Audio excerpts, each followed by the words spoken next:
Muy buenos días a todos. En primer lugar, quiero agradecer a José Luis Pescador, autor de La caída de Tenochtitlan, ¿no? Que salió como un libro 1 y un libro 2 ya, de un total de 4. Ah, Pronto saldrá la tercera parte. Por estar aquí presente y estar dispuesto a conversar con nosotros, ¿no?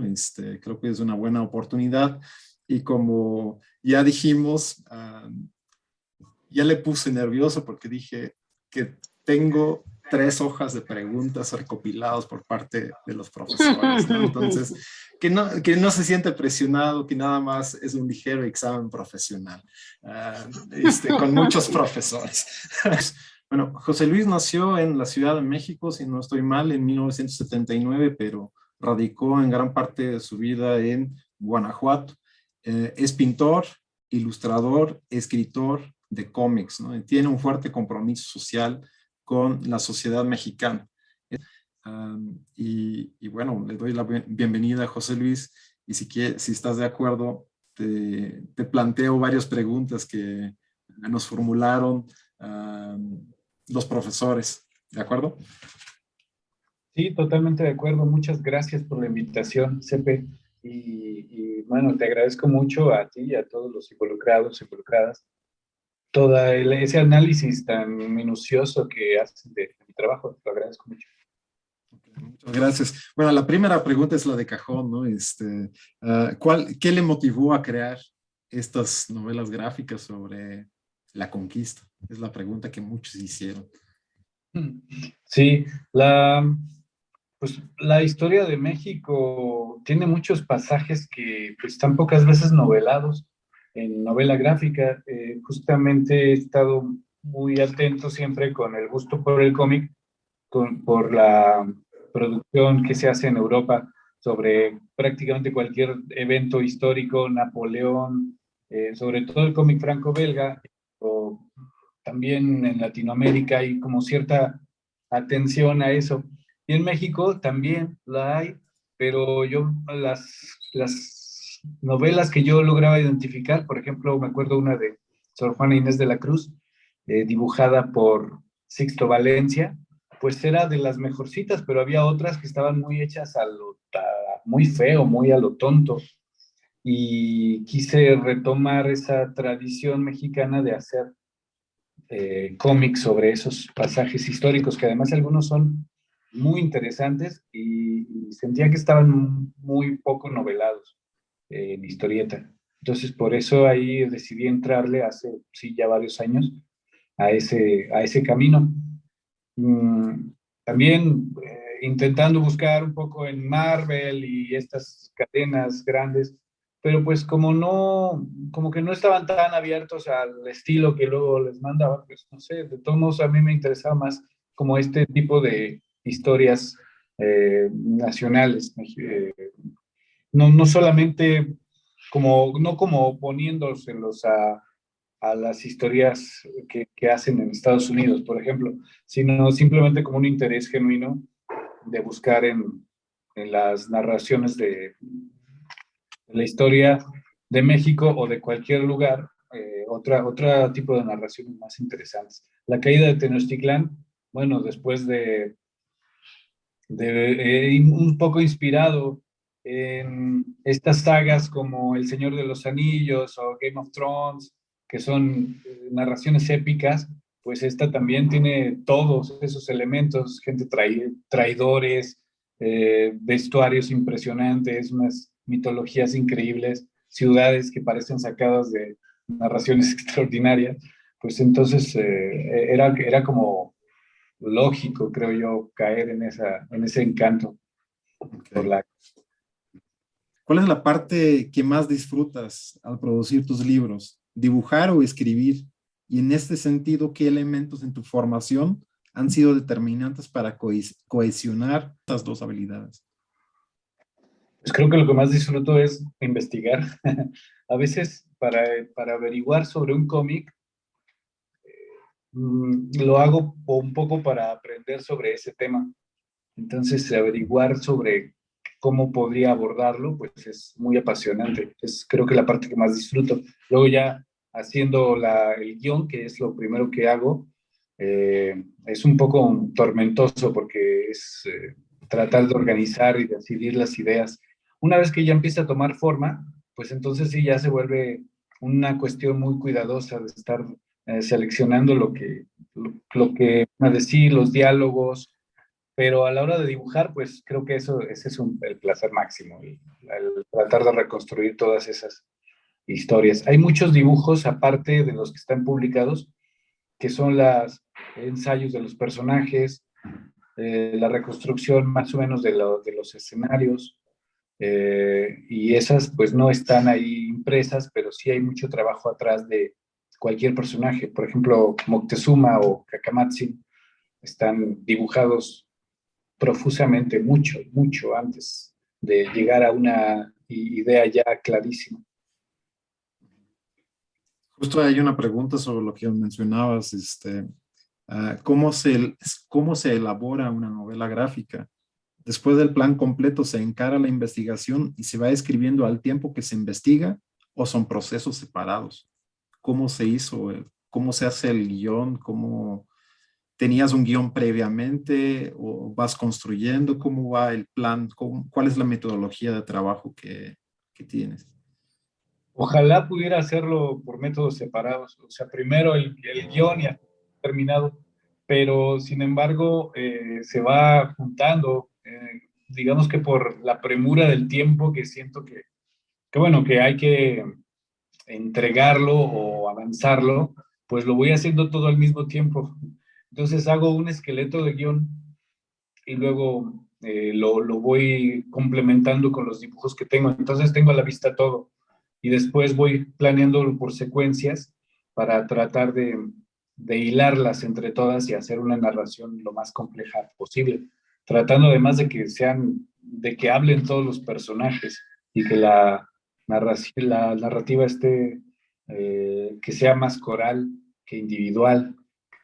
Entonces sí, sí es un lío. La verdad es que lo que más he tratado de hacer en estos años, pues es aprender a escribir, porque aprender a dibujar, pues medio ya lo he estado practicando todos los días, durante muchos años, todo el tiempo, entonces ya lo domino más.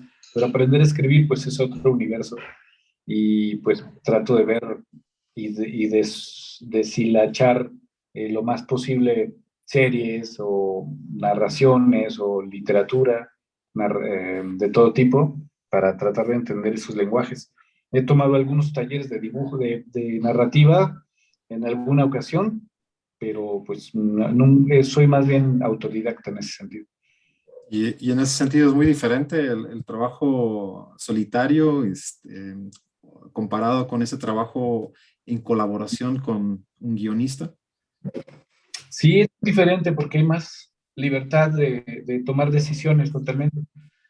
También aprender a trabajar con guionistas es una labor mm, de disciplina muy diferente porque ahí tengo que hacerle caso y entender lo que es la visión del otro, del guionista, aunque ha sido también muy enriquecedor porque les saben, cada uno tiene su manera diferente de escribir y siempre es un poco un reto trabajar con guionistas de otro tipo.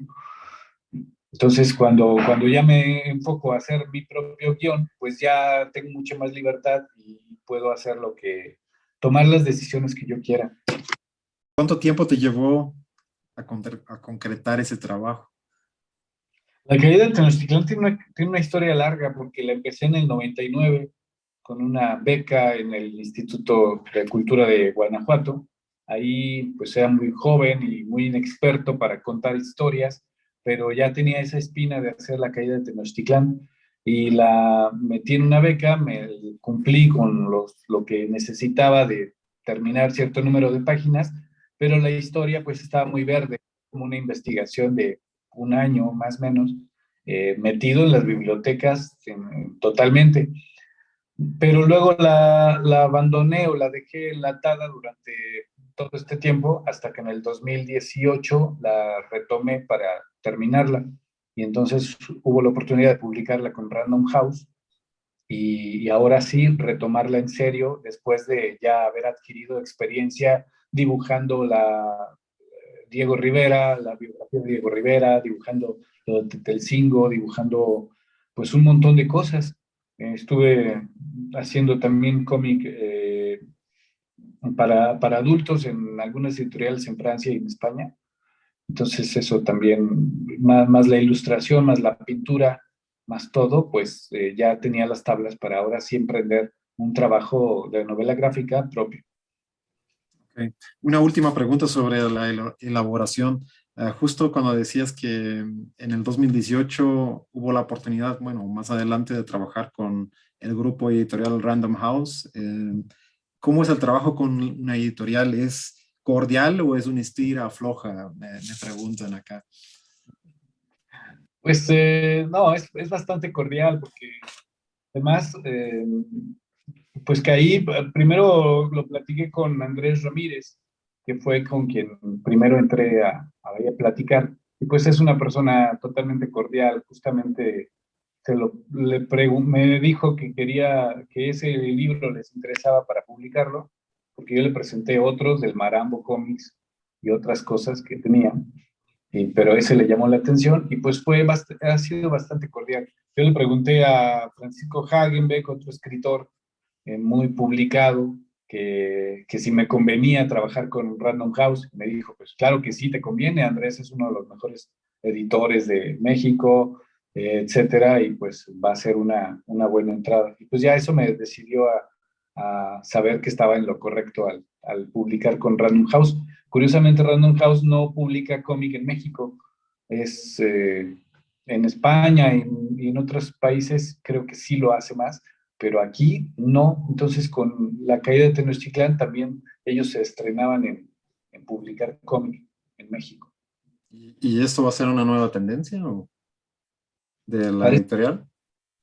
sí, parece que sí, de la editorial y de otras editoriales aquí en México, como Planeta, ya están empezando a voltear sobre todo las producciones mexicanas.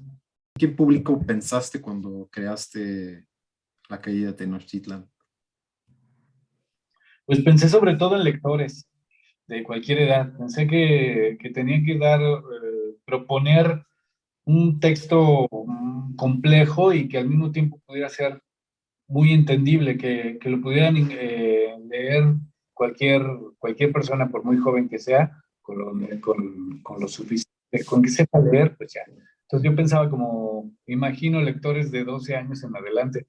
Mis hijos, los dos lo leen bastante, se los doy a leer a mi hija, que es una gran lectora. Ahora tiene 17 años, pero desde muy pequeña, pues se los daba a leer. Y si de alguna manera lo entendía ella, pues me parecía que ya estaba bien contado. Y si no, le modificaba ciertas palabras o maneras de abordar. Y en general, ¿cómo es la recepción del público joven? ¿Has tenido respuesta, retroalimentación por parte de ellos? Sí, creo que sí se ha logrado esa comunicación entre los lectores jóvenes y lectores de todas las edades. Creo que eso es lo divertido, lo simpático de este tipo de historietas que les ha llegado a público adulto y también al público joven. Creo que me interesa más la opinión del público adulto porque pues tiene más lecturas, tiene una visión crítica también y creo que ese es el verdadero logro en realidad, que les guste a los adultos. Creo que la literatura juvenil, de alguna manera, hay como ciertas fórmulas, pero se puede discutir mucho mejor con, con un público mucho más avesado, creo yo. Ok. ¿Consideras que el uso didáctico de la novela gráfica es una opción diferente para despertar el interés de los jóvenes por conocer la historia de su país? Sí, totalmente. El cómic ya los dibujos lo hacen más amable cualquier tema. Entonces, sí, considero que es una ventaja sobre muchas cosas. No digo que sea mejor ni peor, pero sí es una ventaja. ¿Y has tenido, cuáles fueron tus lecturas en la época de la juventud? ¿Cuáles fueron tus influencias en términos de cómic? ¿Leías en la escuela o no? Sí, leía mucho, ¿no? Pues sobre todo autores mexicanos como Jorge Ibargüengoitia o Juan Rulfo. He tratado de leer muchísimo, muchísimo novelas, guiones, teatro también leía mucho. El teatro me llamaba mucho la atención por el uso del lenguaje, como más, más simplificado, más ágil. Entonces, el tratar de llevar todo a partir de contar una historia a partir de solo los diálogos, pues eso me llamaba mucho la atención. No sé, guionistas como Vicente Gueleñero o Fernando Sabater, muchos tipos de literatura, de todo un poco. Y en cuanto a cómics y novela gráfica, De cómics, pues, pues influenciaron mucho todos estos cómics independientes de México que se hacían. Operación Bolívar, los de Peláez, los de Cecilia Pego, mucho tipo, los cómics de historietas, de La Jornada. Estos fueron como, han sido como trabajos que he seguido mucho, muy atento a esa escena, que parece que no es tan grande, pero sí hay mucha producción. Entonces, siguiéndole la pista a los autores, pues ahí es donde he buscado mucho de la lectura del cómic. Prefiero eso a otros tipos de cómics, eh, por ejemplo, norteamericanos, pues muy poco, ¿no? Algunos, Preacher o, o por autores, más bien, Alan, Grant Morrison o Alan Moore, son tipo de autores que busco, más que títulos en particular, más bien las obras de autores.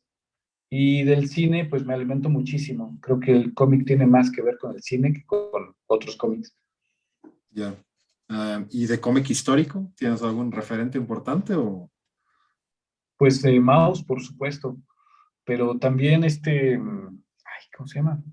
De Joe Sacco. De Mm, Joe Sacco es un referente muy importante para mí y para mi trabajo. De hecho, también con Joe Sacco pues me di cuenta que se podía contar otro tipo de historias. Y casualmente me tocó estar ahí en Tetelcingo y por eso también fue que salió Tetelcingo Fosas del Olvido, porque no es que yo haya elegido el tema, sino que más bien Denise Buendía, que entonces era mi pareja, ella estaba trabajando junto con Javier Sicilia, pues en acompañamiento a víctimas, etcétera. Y ahí nos tocó en la Universidad de Morelos estar ahí en la lucha para hacer estas denuncias de las fosas clandestinas del mismo gobierno del estado. Y ahí mismo, pues como una manera de matar el tiempo, fue dibujar lo que estaba pasando y empezar a contar. Fue como un poco, pues no accidental, más bien incidental. Estaba ahí y había que narrar lo que estaba pasando. Entonces es una narración de primera mano. Y, y pues ahí eso ha llevado una cosa a la otra, porque las madres de desaparecidos también tienen mucha necesidad de contar las historias personales, lo que pasa, y ahí hubo una sinergia entre buscar esas historias personales y tratar de dibujarlas. Entonces eso ha sido también una comunicación con eso. También me hace sentir que el cómic pues sirve más que para simplemente contar historias o entretener, sino que también puede servir como una especie de salvaguarda de la memoria o como una catarsis personalísima de varias personas, porque no me sirve nada más a mí, personas que participan. entonces tiene, bueno, así como lo planteas, tiene una carga emocional y implica una responsabilidad también muy fuerte, ¿verdad? Sí, sí, sí. Las, Y es sí, difícil cargar la responsabilidad a veces. pues fue muy duro al principio, yo no entendía muy bien por qué. Eh, Primero si servía de algo o si no. Ahora me queda muy claro que sí sirve de mucho porque tiene una especie de carga mágica. O sea, de alguna manera, y yo no se la di, yo ni siquiera era consciente de eso. Para mí eran solo dibujos que estaba haciendo y que trataba de hacerlos de manera lo más respetuosa posible. Pero resulta que las madres le dan sí, las buscadoras, las víctimas, que a ellas no les gusta que les digan víctimas, a muchas, les da les dan una carga simbólica muy fuerte a cualquier trazo de sus hijas o hijos, y entonces el dibujo se vuelve como un objeto mágico, como de poder, no sé, muy evocativo. Entonces sí, sí se vuelve una responsabilidad, pero al mismo tiempo es algo que puede servir muchísimo, así que con todo gusto pues lo entrego, y siento que es como un documento que se va haciendo, que no tenemos todavía idea del alcance que podría tener, o al menos el significado simbólico que cada. Ya, muy fuerte. Dice, un poco pensando en mis alumnos, ¿qué consejo como profesional puede darle a un profesor que ve cualidades para el arte gráfico? ¿Hacia dónde impulsarlo para que lo explore, para que explore esas cualidades con fines profesionales? Pues diría que trataran de organizar su material, que también utilizaran materiales adecuados para lo que están haciendo, que no dejen de experimentar también, y sobre todo que buscar las maneras de cómo darle salida a esos trabajos. Creo que eso es muy importante también, porque el ver publicado en una página web, en una revista, en una folletín de la escuela, e incluso por muy sencillo que sea, siempre motiva muchísimo a los alumnos. Y como que buscarle espacio a esa habilidad, creo que le funciona, sería sería una buena salida, porque justamente eso es lo que más motiva a seguir trabajando con eso. Donde parezca que no hay, ¿no? Si es una obra de teatro, bueno, aviéntate el cartel, o involucrarlos de muchas maneras. Creo que eso sería un buen consejo. ¿Puedes decir sobre tus fuentes de inspiración en términos artísticos, en términos de respaldo documental, y también por qué decidiste tejer la historia alrededor del protagonista Atocli? Satocli, para empezar, su nombre es algo así como agua fértil o agua que corre. Entonces, la ciudad de Tenochtitlán pues está en un medio lacustre, entonces el agua era muy importante. Entonces el agua nueva, de alguna manera, es esa agua que termina de pasar, y que están haciendo a un riachuelo nuevo. Entonces, como este es un cambio entre la antigua, entre el México antiguo y el nuevo México que nace a partir de todo esto, además en un río revuelto, pues por eso me parecía desde ahí importante que el personaje se llamara Atocli, como agua nueva, y de riachuelo, ¿no? Y pues pensando en el agua todo el tiempo, todo el tiempo está lloviendo en la novela. Es todo se desarrolla en el último día antes de la caída de Tenochtitlán, cuando ya todo se perdió, y de ahí se va en retrospectiva hacia atrás. Entonces, estos son los últimos personajes que que están en la resistencia total por Tenochtitlán. A partir de ahí, pues ya se van construyendo la historia, los personajes, y, y espero que se entienda. Hay dos momentos en la que está de la novela, uno en el que se ve más sucio, que incluso están hechos con pincel todos los trazos, y esa es la parte en la que ya Tenochtitlán está vencida. Y luego está otra parte del dibujo mucho más limpia, que es la retrospectiva. Está basado, pues sí, mucho en los elementos de los guiones, de los códices, y en reconstrucciones históricas, pero sobre todo arqueológicas. Eh, Como mencionabas hace rato, hay una labor de reconstrucción, porque no sabemos exactamente cómo son muchas de las construcciones arquitectónicas o los objetos cotidianos. Entonces hay una reconstrucción a partir de las fuentes arqueológicas y también lo que está de pie, como Teotihuacán y otras ciudades que todavía están de pie, y la información que hay pues en libros y en ciudades que todavía están de pie, como Cholula, etcétera. Ok, muy bien. Bueno, la razón es que como ya llevaba tanto tiempo trabajándola, entonces tenía ya ganas de publicarla y son muchísimas páginas. Cada tomo tiene 200 y pico páginas. Entonces, ponerle además color me iba a tardar otros 2 años en sacarla, en la primera. Entonces, yo la verdad quería sacarlo ya.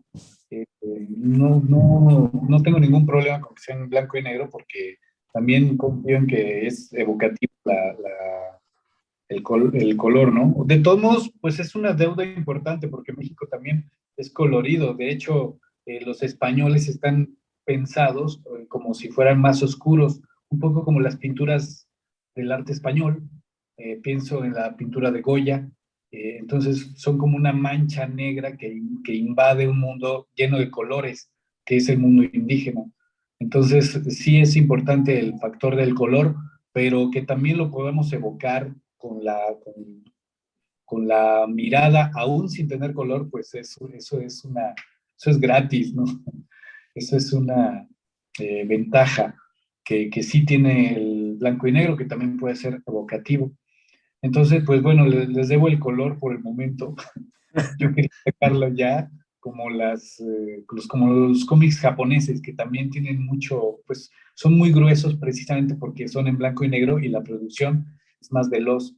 Y en cuanto termine esto, como repito, son muchísimas páginas, entonces me importaba más terminarla y abrirla, alcanzar a contar toda la historia, antes que ponerle el color, el maquillaje. Aquí, ahí atrás de ti tienes una muestra, ¿no? Del trabajo que realizas. ¿Nos puedes describir un poco cómo es el proceso del dibujo? ¿Cómo cuánto te tardas en estos dibujos que están atrás? ¿Qué formato tienen? Cómo se pasa del papel al formato digital? Claro, pues casi todo lo trabajo a la manera tradicional, que es en papel, eh, a veces en papel de acuarela más grueso para que sea mejor, y con tinta china. Entonces, el dibujo es en lápiz y después lo voy entintando, después lo escaneo y ya en el escáner a veces ya lo junto. Muchas veces, bueno, el formato es mucho más grande para que cuando se empequeñezca se gane en detalle. Y muchas de las viñetas están realizadas por separado y las mezclo digitalmente para que puedan, pues, mantener cada una su detalle, y por eso a veces cada viñeta está muy trabajada. De hecho, algunas están muy recortadas por eso, porque son mucho más grandes y nada más destaco o edito la parte que se necesita. Eh, como decía antes, hay algunos bocetos, algunos personajes que se trabajan mucho aparte y después después ya llega una versión final. Y como algunos dibujos los hice en el pasado y otros son más recientes, también de repente hay saltos de dibujo. O sea, de repente no se parecen los mismos personajes en una y otra viñeta. O a lo mejor eso lo veo yo y nadie más. Ya, sí, sí hay diferentes estilos de repente, ¿no? Por qué tomaste la decisión tiene que ver con este proceso de composición largo o es algo más consciente la decisión de manejar el cómic tradicional con viñetas, una estructura más o menos tradicional como el estilo europeo y de repente hay páginas donde se rompe este esquema, cuando vamos a lo mitológico, donde aparecen los dioses, la distribución de las páginas es completamente diferente y incluso el manejo de colores también. Ujú. Sí, sí hay una decisión como de buscar varias estilos de narrar. A veces sí hay una decisión consciente de incorporar a esas otras gráficas, la gráfica mesoamericana y también, como identificaste en el curso, algunas gráficas de los muralistas. Hay varias evocaciones pues a todo, a la última cena, incluso en el libro 2 hay una escena donde está la última cena de Da Vinci, pero con los enviados mexicas. Entonces sí hay una constante referencia a la historia del arte, pero también a la historia del arte de Mesoamérica. Entonces es una revoltura. Como digo, el cómic se presta para ser no tan riguroso académicamente y ser un poco más juguetón y buscar todo tipo de experimentación visual. ¿Cuáles son los proyectos a futuro? ¿Vas a seguir haciendo cómic histórico? ¿Qué tienes planeado? Pues quiero terminar esto de la caída de Tenochtitlán bien. Y hay una intención también, sí, de hacer otra sobre Diego Rivera, pero enfocada en el muralismo, en el nacimiento del muralismo, porque esos momentos en el que se reunieron en San Ildefonso y trataron de hacer los primeros murales y que fue muy accidentado porque los alumnos de San Ildefonso se peleaban agredían los murales porque se sentían pues, agredidos ellos y que y que los pintores tuvieran que llevar una pistola todos los días para defenderse de las agresiones, pues me parece fabuloso. Eso me encantaría llevarlo al cómic y tratar de hacer un cómic. O sea, en cuanto termine esto, sí tengo ganas de hacer una investigación y un cómic sobre ese momento del nacimiento del muralismo mexicano.